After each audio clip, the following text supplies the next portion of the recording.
جنہیں میں ڈھونڈتا تھا آسمانوں میں زمینوں میں، وہ نکلے میرے ظلمت خانے دل کے مکینوں میں۔ ڈھونڈتا پھرتا ہوں اے اقبال اپنے آپ کو، آپ ہی گویا مسافر ہوں، آپ ہی منزل ہوں میں۔ شکایت ہے مجھے یارب خداوندان مکتب سے، سبق شاہین بچوں کو دے رہے ہے خاک بازی کا۔ پرندوں کی دنیا کا درویش ہوں میں، کہ شاہین بناتا نہیں آشیانہ۔ عقابِ روح جب بیدار ہوتی ہے جوانوں میں، نظر آتی ہے ان کو اپنی منزل آسمانوں میں۔ تو السلام علیکم، آپ سبھی کا میری کلاس میں خیر مقدم ہے۔ ایسے بھی اور ایسے بہت سارے ہزاروں کی تعداد میں اشعار ملیں گے آپ کو ڈاکٹر سر محمد اقبال کی شاعری میں۔ پڑھیے گا، جانچیے گا ان کو، آج نہیں تو کل، کل نہیں تو پرسوں۔ آپ ان پہ اگر موقع ملے ریسرچ کیجیے گا، پی ایچ ڈی بھی کریے گا انشاءاللہ، تو اللہ آپ کو کامیاب کرے، تو اچھے نقش قدم پہ چلنے کی توفیق دے۔ آپ اپنے ماں باپ کے لیے فخر کا باعث بنیں، آپ اپنے ماں باپ کے لیے عزت کا باعث بنیں۔ تو ہم نے بات کی تھی علامہ اقبال کی، اللہم صل علی محمد و آل محمد، اس وقت اذان کا ٹائم ہے۔ تو ہم نے بات کی تھی علامہ اقبال کے جگنو جو یہ ہیں، اس میں یہ پیج نمبر 203 اینڈ 204 آپ کی جو بک پہ ہے۔ آج یہ ٹاپک ہے جگنو ہی، ابھی 3 دن ہو گئے اس کو پڑھاتے 3 کیا 4 دن ہو گئے۔ پہلے ہم نے علامہ اقبال کو پڑھا، آج یہ چوتھا دن ہے۔ علامہ اقبال کے بارے میں پڑھا، پھر ہم نے ان کی جو نظم ہے جگنو ان کے بارے میں پڑھا، پھر ہم نے تشریح کی ان کی پیج نمبر 203 اور 204 کی، وہ پورا ہم نے ایک بھی اشعار ہم نے سکپ نہیں کیا۔ تو اس میں کتنے اشعار ہیں وہ سب ہم نے کیے۔ تو آج ڈیٹ ہے 23 جون 2001، پیج نمبر یہ 203 سے 207 تک ہے۔ تو آج ہمیں ہیں کوسچن آنسرز، آج سوالات کے جوابات ہیں۔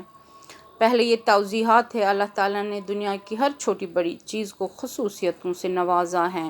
جگنو ہو یا پروانہ، چاند ہو یا بلبل، پھول ہو یا شبنم، کوئی بھی چیز فضول نہیں ہے، مخلوقات کو امن امان و اخوت کے لیے پیدا کیا گیا۔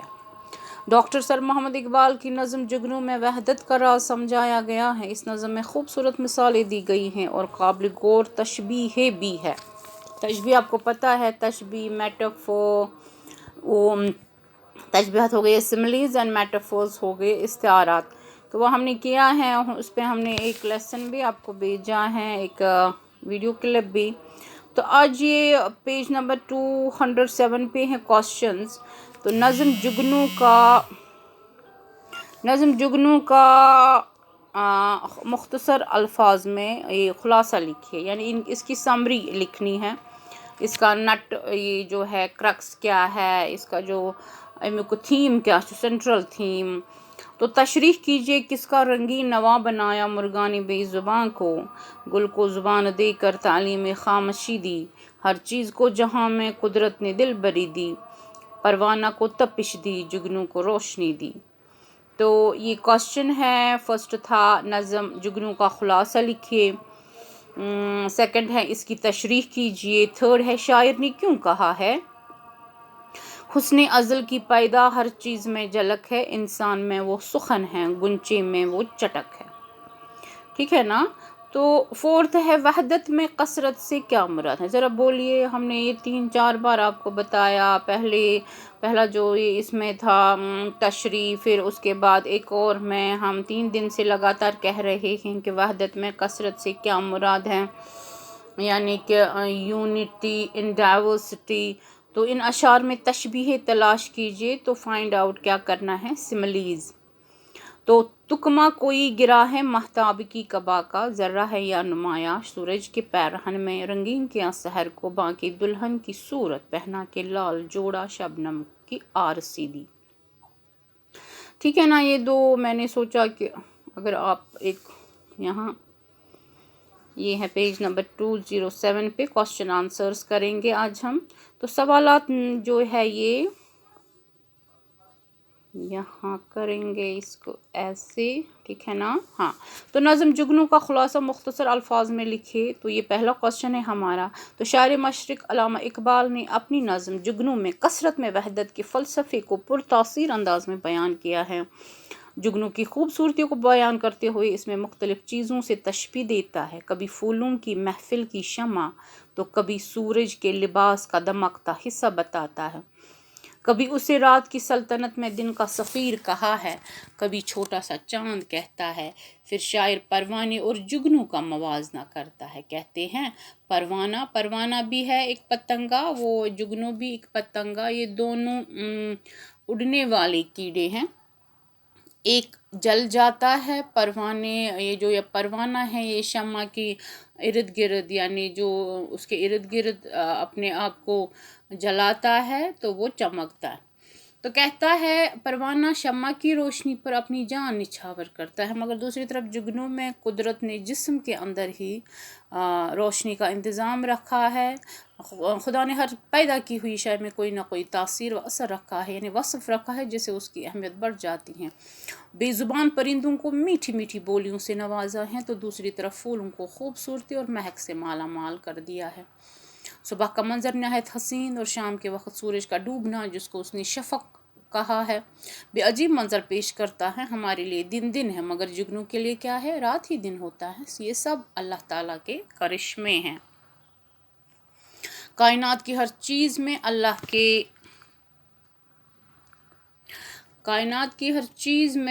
تعالیٰ کے کہاں گیا؟ اللہ کے حسن کی جھلک موجود ہے۔ یہ آن لائن کبھی کبھار اتنا مشکل ہو جاتا ہے، کبھی کبھار سنبھالنا مشکل ہو جاتے ہیں گیجٹس، کبھی کبھار ہاتھ ادھر ادھر یا انگلی پڑ جاتی ہیں، تو خیر پھر بھی شکر ہے خدا کا، ہم آگے اس میں بڑھتے گئے، ہم نے دن دگنی رات چگنی اس میں ترقی کی۔ تو پہلے جو پچھلے سال کے جو ویڈیو کلپس تھے وہ ادھر ادھر تھے، تو آج کچھ نیا سیکھا اس سال۔ تو کائنات کی ہر چیز میں اللہ کے حسن کی جھلک موجود ہے۔ انسان میں اگر بولنے کی صلاحیت ہے تو کلی میں چٹک موجود ہے۔ پھول اور بلبل بھی الگ اور جدا نہیں ہیں، دونوں صفتیں خداوندی کا اظہار دیتی ہے۔ دنیا کی ہر شے اللہ تعالیٰ کی صفات کا مظہر ہے، یعنی ہر چیز میں خدا کا حسن موجود ہے، جس کا مطلب کثرت میں وحدت کا راز پنہا ہے، پوشیدہ ہے، چھپا ہوا ہے۔ تو پھر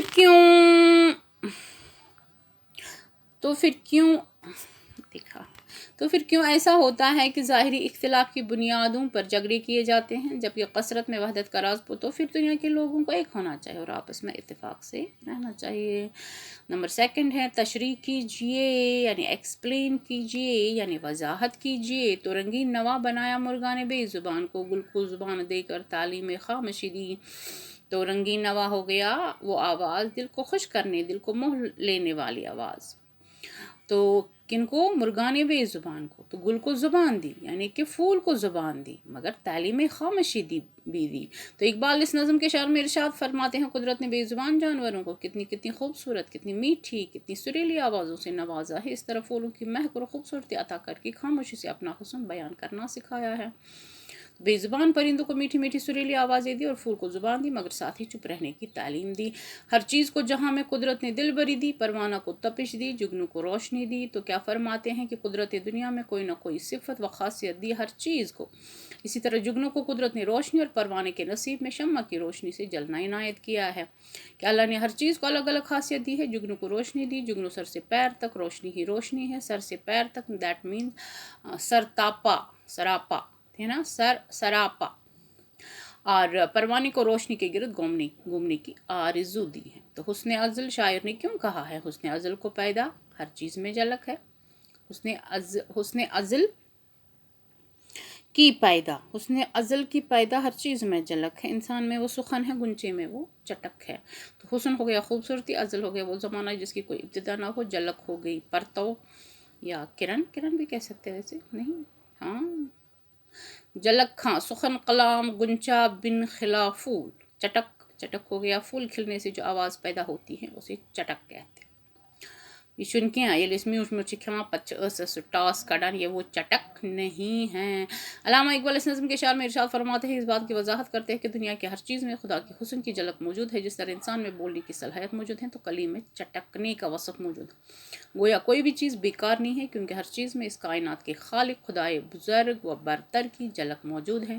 اللہ تعالیٰ نے، اللہ پاک نے کائنات کے ہر ذرے میں اپنے جلوے رکھے ہیں اور یہ زمانہ ازل سے موجود ہے۔ دیکھو اللہ تعالیٰ نے انسان میں قوت گویائی یعنی بولنے کی طاقت، اسی طرح پھولوں کی کلیوں میں چمک دمک و چٹک رکھی ہے۔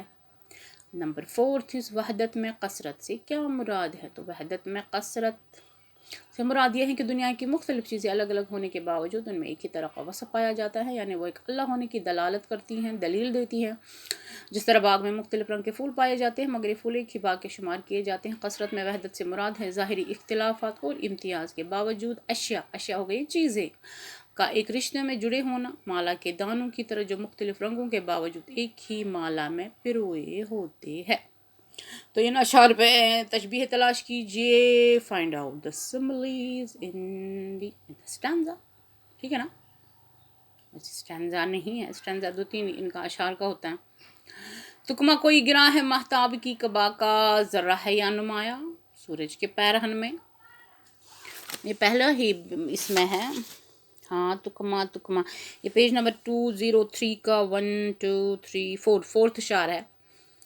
تو اور ہے رنگین کیا سحر کو باقی دلہن کی صورت، پہنا کے لال جوڑا شبنم کی آرسی دی۔ تو مندرجہ بالا یعنی ہیریمیم اشعار مندرجہ بالا ہو گئے اوپر دیے ہوئے اشعار میں چاند کی قبا کے تکمے کو جگنوں، سورج کے لباس کے واضح اور چمکیلے زرے کو بھی جگنوں سے، اور سحر کو باقی دلہن سے، اور شبنم کو صبح کے زیور سے تشبیہ دی گئی ہے۔ تو کس کو ذرا بتاؤ؟